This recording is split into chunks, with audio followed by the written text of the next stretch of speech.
Então, hoje, como tá aí no título, vim falar de 12 Angry Men.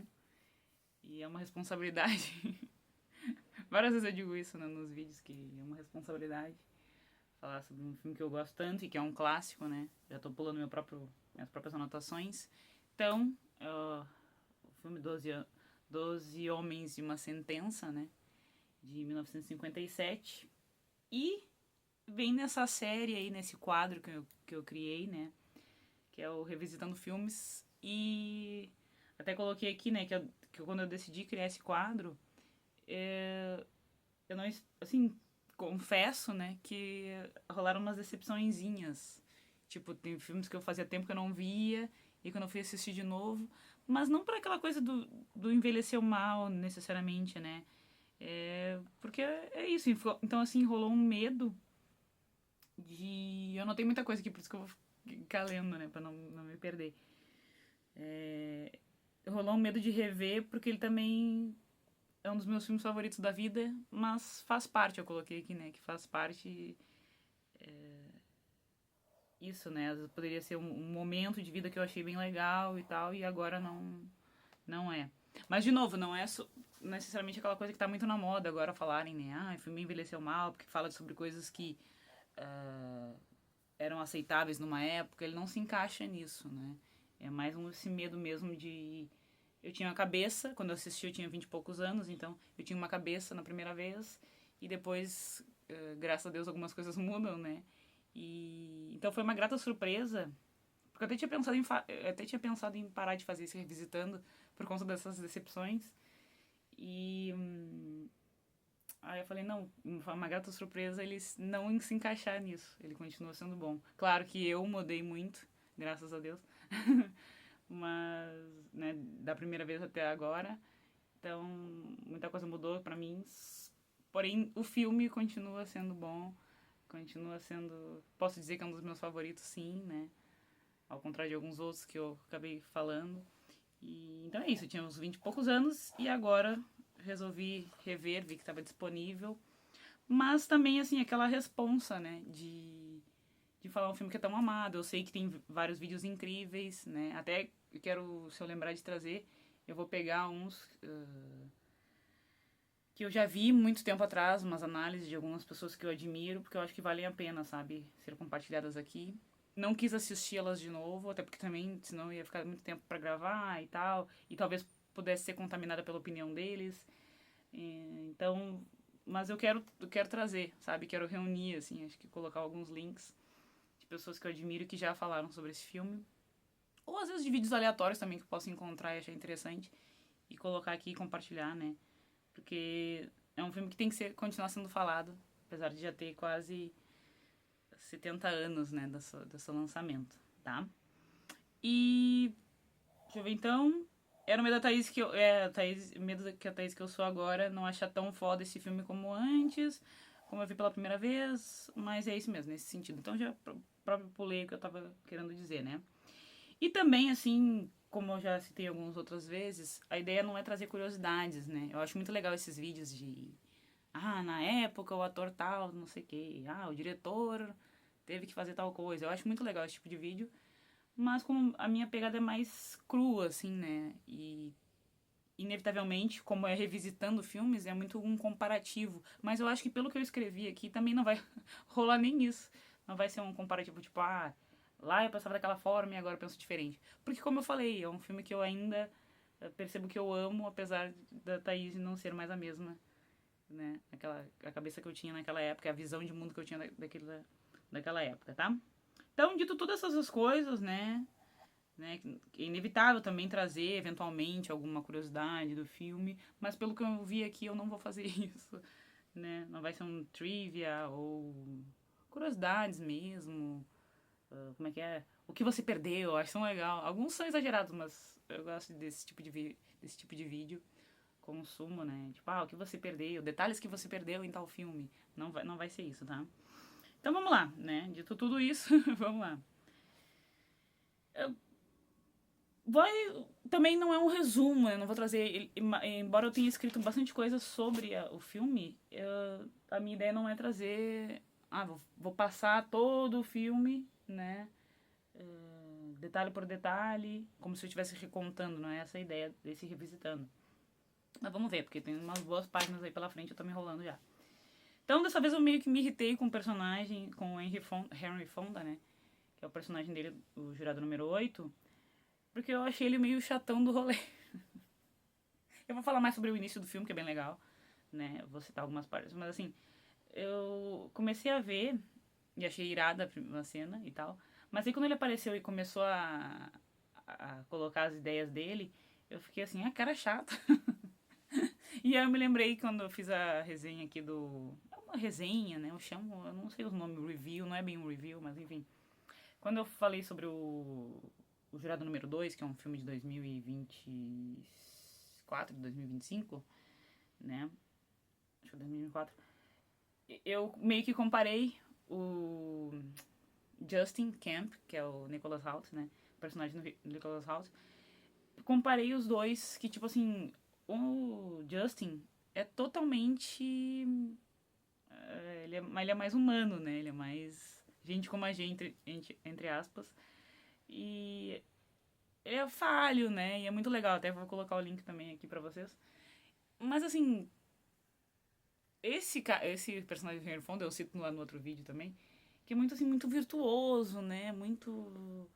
Ah, ele não, parece que ele não tem defeitos, que ele é imaculado, que também é legal. Mas assim, a primeira vez que eu vi, eu fiquei ok com isso.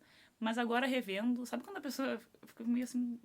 Ele é bom demais, ele é virtuoso demais, ele tem uma retidão de caráter, né, absurda, assim, então ele fica meio que a gente não se conecta. Mas eu acho que também essa coisa de se identificar, já citei isso em outros vídeos, que essa coisa, ai, preciso me identificar com o personagem, não necessariamente funciona ou tem que ser assim, né? A gente não tem que. Ah, eu só vou ver filmes que eu possa me identificar com o personagem. Não, eu posso ver outra realidade e entender que existem outras realidades, outras vivências, outras coisas. E é sobre isso e tá tudo bem. Que eu também tenho, como é que é, com ranço desse termo, mas eu falo sarcasticamente, né? Ironicamente. Eu uso esse termo do... É sobre isso, tá tudo bem. E talvez eu use ele de novo porque eu sei que eu escrevi aqui. Tá? E... Então é isso, tá? É uma... Na minha review, isso que eu fiz uma comparação entre ele e o personagem principal no filme de 2024. Isso, 2024. Ou seja, ele é todo virtuoso. É como se fosse assim, zero defeitos. E isso é um pouco irritante. Eu vendo agora de novo, isso me incomodou um pouco. Eu disse, ai, sabe, o cara não tem uma... Mas é aquilo também, às vezes, eu vou filosofar aqui agora, né? Muitas vezes a coisa que a gente se incomoda no outro é alguma coisa que a gente tem que trabalhar na gente. Então, assim, serviu o chapéu pra mim. Né? É meio que... o personagem dele, assim, muito... Ai, sabe, ele quer ser certinho, ser empático demais e acaba sendo chato, né? Não deixa ele tão humano. Já o jurado número 2, que é o Justin, né? Esse outro filme mais recente, é um poço de humanidade, assim, eu botei aqui, né? Não é bem isso que eu quero dizer, mas vocês entenderam já. Que é... Ele é mais humano, ele é bem mais fácil de identificar, embora não tenha que ter isso, né? Eu vejo muitas pessoas falando, agora não tanto, mas nos últimos tempos, assim, que, ai, não, tem que rolar uma identificação. A gente pode se identificar, eu citei isso também em outro vídeo. Enfim, tá? Mas eu queria deixar bem claro isso, que não precisa, essa identificação não precisa ser tão literal, né? A gente pode se identificar como ser humano mesmo, não preciso que a pessoa seja exatamente igual a mim para que eu me identifique com ela, ou que ela passe pelas mesmas coisas, exatamente. É outro assunto, tá? Que eu já citei aqui. E ele, então esse Justin é mais real, né? O de 24. Voltando pro filme de 1957, que eu vou deixar o link desse review, mas voltando pro filme de 57. Mas aí beleza, né? Ele é mais, achei ele mais chatão do rolê, como diriam hoje em dia, o pessoal de hoje em dia. Mas eu fui me reacostumando, então, conforme o filme foi passando, ao longo do filme, com esse personagem e o jeito que ele é, né? Que ele é muito o diferentão ali. Eu até coloquei em algum momento que diz que ele é o diferentão. E porque o personagem é como ele é e como é que é, aceite, lide com isso. Nossa, eu tô com umas olheiras inchadas, assim, que... Nossa senhora, vai assim mesmo. Tá? E também eu botei aqui, né, que esse tipo de filme eu citei no outro, porque o outro também é considerado parado, né? Esse tipo de filme não é pra todo mundo. Tem muita gente que não gosta desse filme, considera mais parado, né, mais lento. O Jurado Número 2 de 2024 também é nessa pegada, né?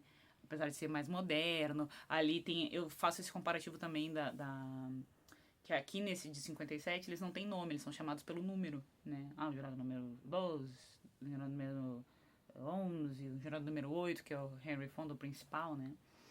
Que tá muito bem, porra, Henry Fonda, né? Tem... Quem sou eu? Tô falando o óbvio, né? Quem sou eu pra falar que o cara é foda? Ele era foda. E então, né, tem essas diferenças. Lá eles são chamados pelo nome do filme de 2024 e aqui eles só tem um número, né? Então, também tem umas certas atualizações, modernizações, digamos assim, naquele outro filme lá. Mas enfim, eu tô fazendo de novo o que eu tô fazendo lá. Não quero comparar os dois, apesar de me lembrar muito dele, né? E então, assim, é um filme considerado parado, lento. Mas eu penso que quando isso é bem feito, né? Porque eu já vi filmes, eu que gosto de filmes assim, mais contemplativos, mais demorados, mais detalhados. Tem filme que eu achei que super eu ia gostar, mas era muito considerado parado, entre aspas, e lento, que não funcionou, né? Filmes que não funcionaram pra mim. Mas nesse caso, que eu digo, eu botei aqui, né? Que quando é bem feito, quando é bem dirigido, quando é bem escrito, tem um roteiro bom, tem esse dinamismo, fica legal, sabe? Não fica maçante. De novo, eu sei que muita gente vai, mesmo assim, falar assim, ah, dinamismo interessante, não achei interessante. Não vai ter paciência pra ver um filme. E ele é em preto e branco, também muita gente não tem paciência pra isso. Mas eu acho muito legal, eu já tô acostumada, né, a ver filmes em preto e branco e tal. Então, assim, eu entendo que não seja pra todo mundo. Mas isso não é um demérito, não é pra dizer, ai, olha só como ela gosta de filmes cult ou filmes antigos e não sei o quê. Não, é porque realmente eu recomendo, mas eu entendo que muita gente não vai querer e vai perder de ver um baita filme justamente por esses elementos, né? Que às vezes não é. Ainda mais hoje em dia, já falei sobre isso, né? Que as coisas estão rápidas, as pessoas querem vídeos curtos, querem colorido e querem coisas acontecendo.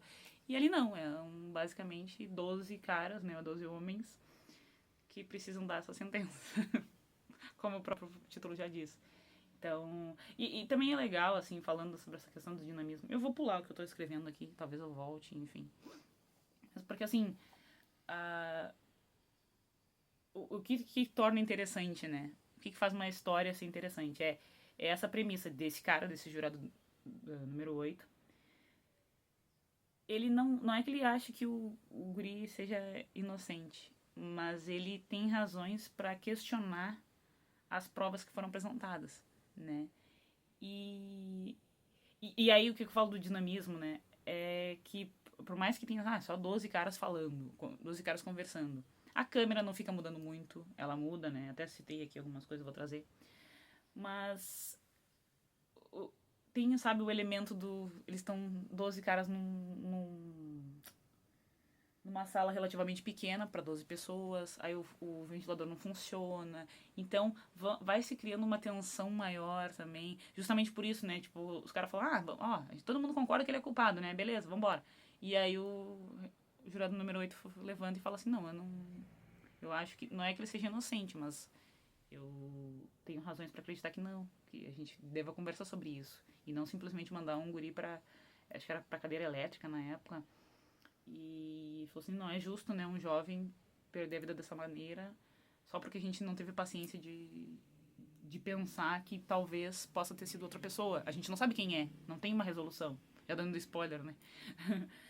Mas a gente tem razões para acreditar, né, o reasonable doubt, que tem razões para acreditar que pode não ter sido ele.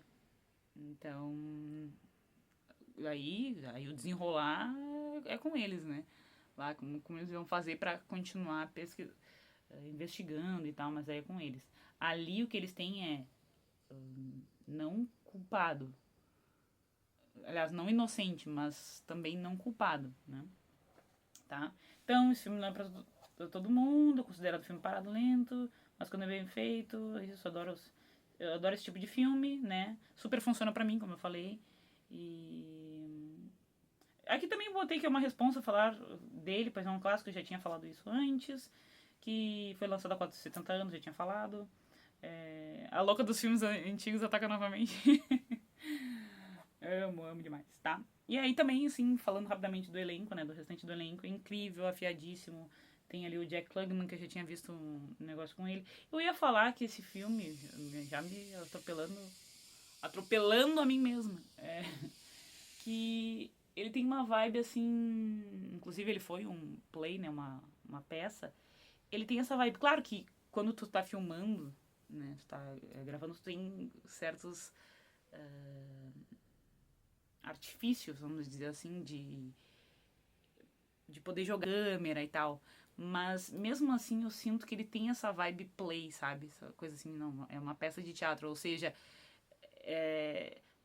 ninguém se desmancha em cena, sabe? Porque tudo, mesmo que, sei lá, tá num ator específico, mesmo que esteja o foco nele, a gente vê os outros e ninguém se desmancha. E claro, os filmes geralmente são assim, né? Os figurantes, as coisas todas, a gente sabe. Mas ele tem muito essa vibe de peça, sabe? E enfim, pelas coisas que eu li, que eu vivi, eu consigo entender isso e consigo ver, né, que ele tem, apesar de ser uma obra cinematográfica, ele tem muito essa cara de peça. É difícil de falar sobre isso, mas acho que alguém entendeu, né? Mas voltando então, é o Jack Klugman, que eu já tinha tido experiência com ele, assim, gosto desse ator. Se não me engano, ele foi o último, mas eu podia ter pesquisado, né? Porque ao longo dos anos eu fui vendo, assim, que vira e mexe dava notícia de que, mais um jurado acabou falecendo, que, porra, esse filme tem 70 anos, né? E se não me engano, o Jack foi o último a falecer.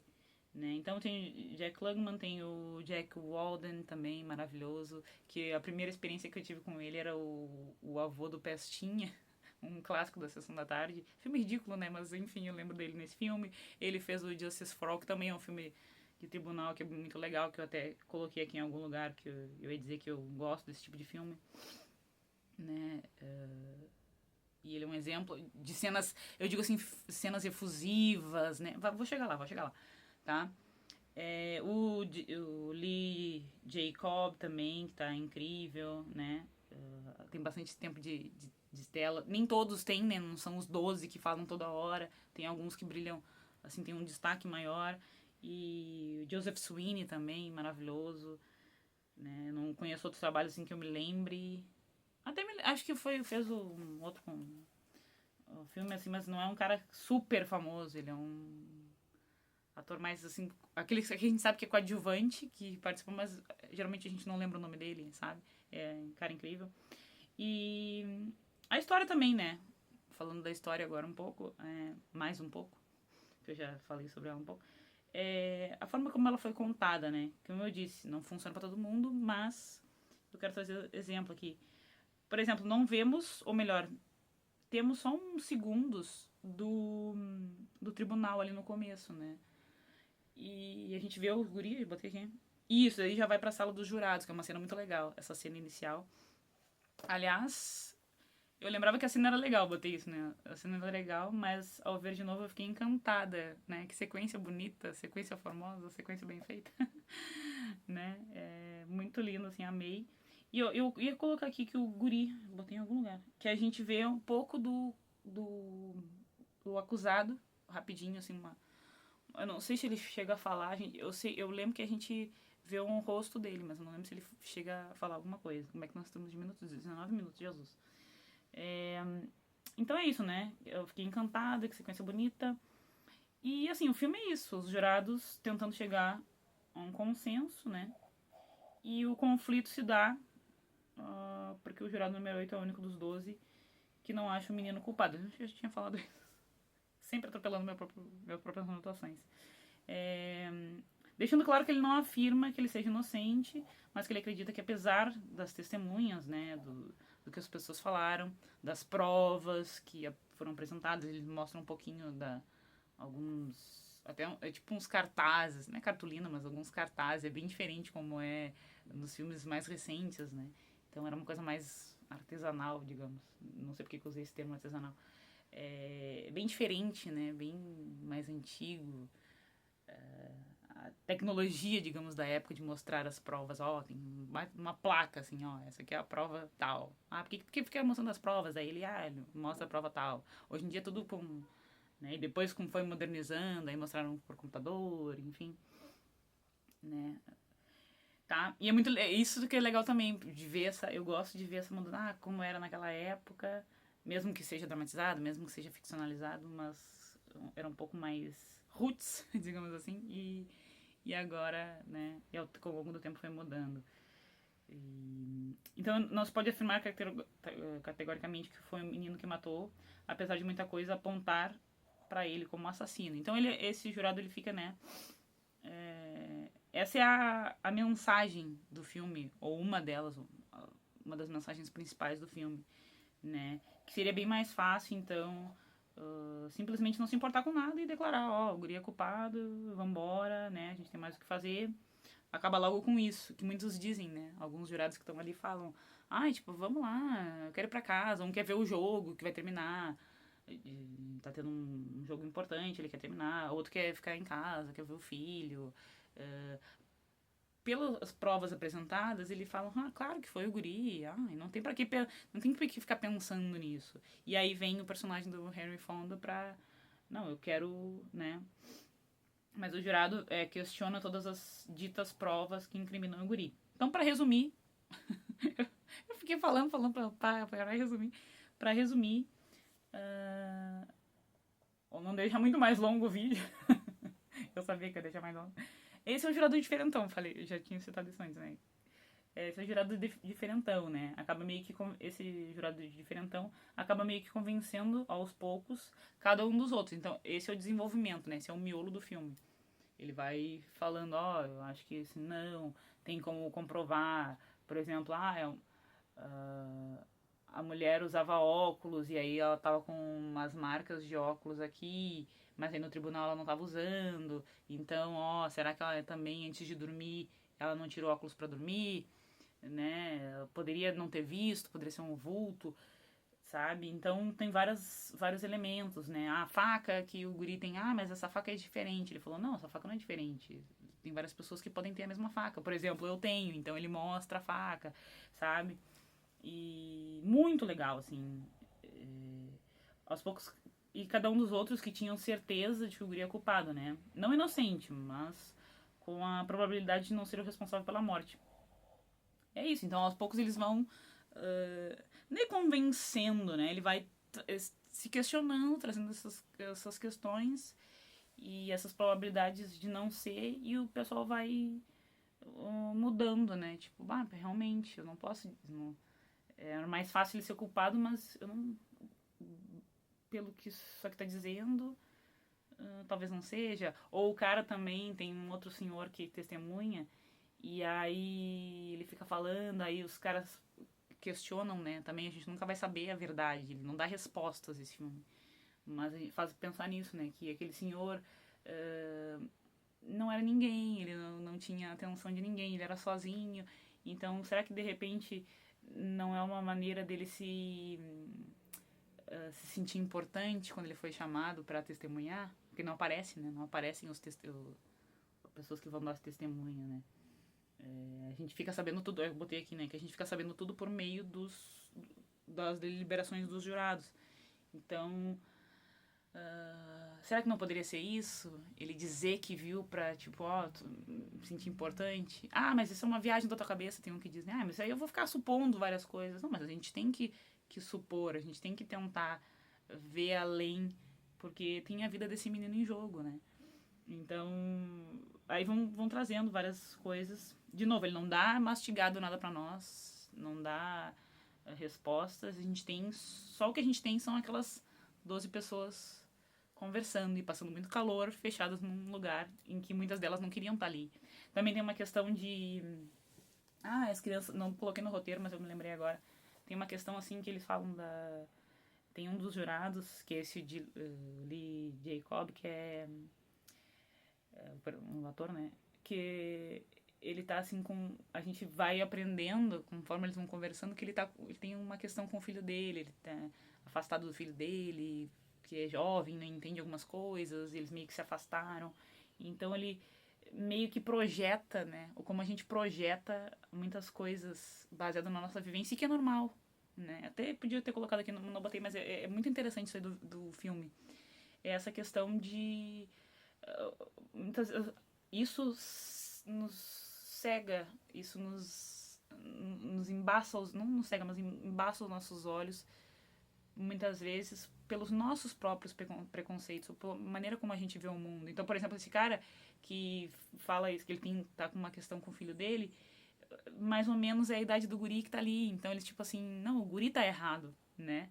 O meu filho tá errado e esse guri, automaticamente, eu tô projetando nele. E como muitas vezes a gente projeta também. É um papo filosófico e tal, mas enfim, cada pessoa que vai ver vai entender de uma maneira. Mas eu acho bacana isso, né? De nos fazer refletir. De novo, o filme pode entreter e ele entretém, de fato. Faz pensar. Eu acho que a beleza e o legal do filme é isso. Não que tu esse filme só pra ser, ai, quero ser intelectual, quero pensar sobre as coisas. Não só isso. Tu pode se entreter também. Falei isso várias vezes em outros vídeos. Mas nesse filme especificamente é legal isso, né? Como a gente projeta nossos próprios preconceitos, a nossa visão de mundo não, se eu vejo assim, então é porque é assim. Não, eu vejo assim porque por tudo que eu passei, eu vejo a vida de uma forma. Mas não existe só uma verdade. Ou eu não posso querer colocar a minha verdade para várias pessoas, né? E a gente tem que sempre se questionar e tal.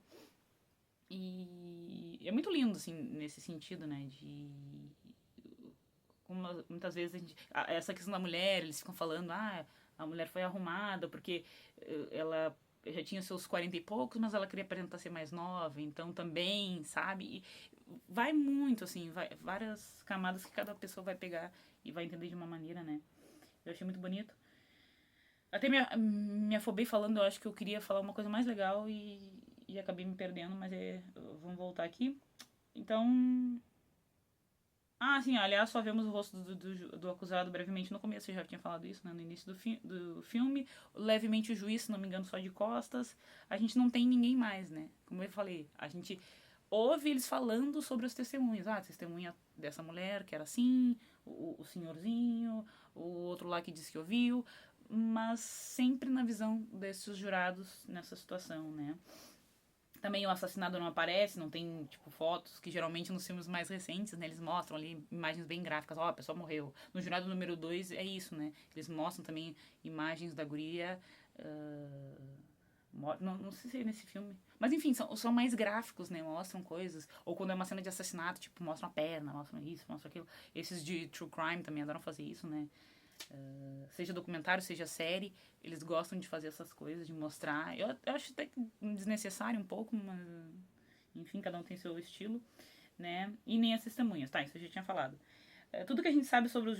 Também falei, né? Que tudo que a gente sabe sobre o que rolou no tribunal é por meio das liberações dos jurados, eu tinha falado. E isso é sensacional, porque foge um pouco do óbvio. Não me entenda mal, né? Eu também adoro filmes de julgamento, como eu falei, True Crime ou Courtroom, né? Filmes e tal. Esses filmes de julgamento. Aí também já tinha citado antes, né? O Justiça pra Todos, que tinha. O Alpatino tem aquela cena clássica. O filme é meio merda, tá? Eu acho o filme meio merda, mas essa cena é irada dele falando lá. Eu quero provar e tal. Muito, muito incrível. Tem Advogado do Diabo também, que é um filme que eu gosto, mas não gosto, que eu acho ele muito incrível, mas tem umas coisas muito ridículas nele. Mas também é muito legal de tribunal. Vários outros, né? O A Feel Good Man, que eu acabei vendo inteiro recentemente. E vários outros de filme de tribunal, que sempre tem aquela cena, né? Que o cara, não, vou provar. O próprio não Vamos Longe, né? Cresci vendo O Mentiroso, que também não deixa de ser um filme de tribunal. Apesar de ser besterol, assim, comédia e tal, mas também ele falando, né, olha só, provando que é o certo, o advogado, o ego do advogado falando e tal. É muito legal, tá? Também amo esse tipo de filme, mas eu acho que ele foge do óbvio e ainda sendo um filme muito mais antigo que esses todos que eu citei, né? Ele não vai, assim, pode ser, Thaís, eu também vi outros. Tem um que é muito bom, agora me lembrei do Testemunha de Acusação, que é a Agatha Christie, assim, uma vibe, né? Vai surpreendendo. Também é muito interessante, né? Enfim, mas é isso que eu disse, ele foge do óbvio, apesar de ser um filme mais antigo, não sei se tinha tantos filmes assim de julgamento antes. Ali acho que nos anos 30, 40, enfim, mas né, esse filme é um dos mais lembrados, e merecidamente, né? Tá? Então, o jeito que as cenas são gravadas também, meio que sem cortes, mas com cortes. Então, tem alguns cortes que irritam, né? A gente que é contra cortes, né? Muito assim, aquela coisa. Mas tem esse dinamismo. Parece mais inteiro, né? Eles deixam a cena rolar. Isso também foi muito legal e muito bem feito, eu falei, né? No Jornada número 2, que é de 2024. Ficou muito bem encaixado, eu elogiei tanto ali quanto lá. Eu falei assim, eu me lembro do 12 Homens e uma Sentença, que era assim também. E de fato, agora que eu revi, né? E eu posso falar que era bem assim também, bem legal. Essa, essas coisas assim, cortes de dinamismo, né? Mesmo numa situação limitada, uma sala relativamente pequena e com ventiladores estragado. E eu acho que também essa coisa foi de propósito, sabe? Pra criar essa tensão, pra dar um temperinho pra uma história que eram uns 12 caras conversando, né? Então deu um tempero. Aliás, já ia me esquecendo de falar, né? Mas esse filme. Se não me engano, foi esse filme que me fez ter vontade de ver outros filmes do Sidney Lumet na época, né? Eu tive meio que uma fase Sidney Lumet.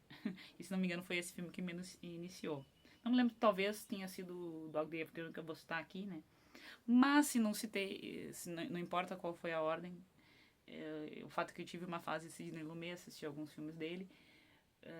E recomendo, aproveitando, né? Recomendo Dog Day Afternoon, que é um dia de cão, pra não confundir com um dia de fúria. Não, esse é um dia de cão de 75, 76, talvez 74, por aí. E recomendo muito também, que é do próprio diretor. E esse jeito dele, né? O cara era foda, assim. Que.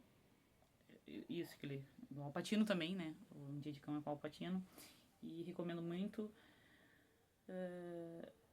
E essa fase, isso, já tinha falado isso, que é o diretor, né? Essa fase do diretor, que é muito legal. Ele é muito foda, ele era muito foda. E vale a pena, né? Conferir tanto esse quanto o outro e outros trabalhos que vocês quiserem ver dele, tá? Então, enfim, não, já tá acabando, graças a Deus. Né? Tá muito longo já. Como eu disse, né? Esse quadro aqui de revisão filmes não é para fazer uma análise necessariamente, uma crítica de cinema, não, né? E nem sobre curiosidades, trivia, essas coisas.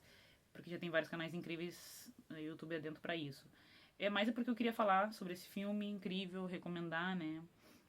Que graças a Deus continua sendo incrível depois de tanto tempo. Então, eu citei isso no começo do vídeo, né? Que foi uma grata surpresa. E eu queria compartilhar as minhas impressões, assim, e recomendar para quem esbarrar aqui nesse vídeo, né? Só pra fechar, eu botei aqui também que a cena inicial é irada, né? Deles chegando no tribunal, mostrando rapidinho o guri, o juiz, aí depois fala, vocês já podem entrar, e daí mostram todos eles no caminho, entrando na sala, e depois o desenrolar da história, né? Então, assim, não deixa nada mastigado, também já tinha citado isso, não nos dá tudo de mão beijada e respostas claras, não tem, né? Mas também não é um filme com final aberto, assim. O Jurado número 2 é meio que um final aberto, porque a gente não sabe o que vai acontecer, né? Mas esse aqui eu acho que ele termina redondo porque ele não precisa nos explicar tudo, né? Os desdobramentos, assim. Tem gente também que vai achar, não, é muito aberto, eu queria saber se o guri foi ou não foi, né? O que aconteceu com ele depois, ou quem é o culpado então. E ele não te dá essas respostas, né? Mas ele começa muito legal, muito bem. Esse gravado, assim, tipo, ele só aparecendo de costas, como se fosse, assim... É muito bonita essa sequência. Parece uma... Como é que é uma sequência? Um plano aberto? Eu esqueci agora o termo. Que é... O que tá com a câmera parece um dos jurados chegando. Então, também, sabe? Fica muito bem montado. Adorei esse começo. E o final, né? Ele saindo, assim... Não com aquela alegria, não com aquela coisa efusiva de tipo, ganhei ou não ganhei, mas tipo assim, não, alguém que pode não ser culpado foi inocentado. Então, uma paz, né? Mostra um pouco assim o Henry Fonda andando, saindo do do tribunal lá e mostrando assim uma paz, né? Tipo, o que tu vai fazer depois? O outro jurado aborda ele. É como quem diz assim, cara, a gente pode não ter resolvido a vida, né? A gente não resolveu o caso em si, mas a vida desse guri a gente salvou, porque a gente parou pra pensar, parou pra analisar, não simplesmente, não, foda-se e vambora. A gente pensou tudo isso. Então, início incrível, final incrível e o miolo todo também muito legal, muito interessante, né? É um jeito foda e simples ao mesmo tempo, não tem nada, como eu disse, não tem nada mirabolante, não tem grandes cenas, né, né, como é que é, você não, como é que o Jack Nixon fala no filme? Você quer a verdade, você não consegue lidar com a verdade. Você não aguentaria a verdade, né? You can handle the truth. E não tem nenhuma cena assim muito louca, mas é um filme muito legal e que bom que ele continua funcionando pra mim. Não sei quando é que eu vou ver uma terceira vez, né? É que difícil também a gente quer ver outros filmes, tem tantos outros filmes pra ver ou rever, mas muito legal e filmaço assim, meus amigos, filmaço, assistam, né? Quem não viu pela primeira vez então, acho que fica legal, sabe? Insista, mesmo que pense que chato, preto e branco, demorado, lento, mas vai, insiste, porque ele é um clássico, não é um clássico porque várias pessoas viram e virou modinha, ele é um clássico porque ele, como é que é? Ele tem moral pra isso, né? Ele tem razão de ser um clássico e tem que ser falado, né? Mesmo que seja num canal simples, que não, não tenha muitos seguidores, ele tem que ser falado ainda, bastante discutido, bastante apresentado, bastante recomendado e filmaço. Termino dizendo que é um filmaço. E é isso. Até a próxima.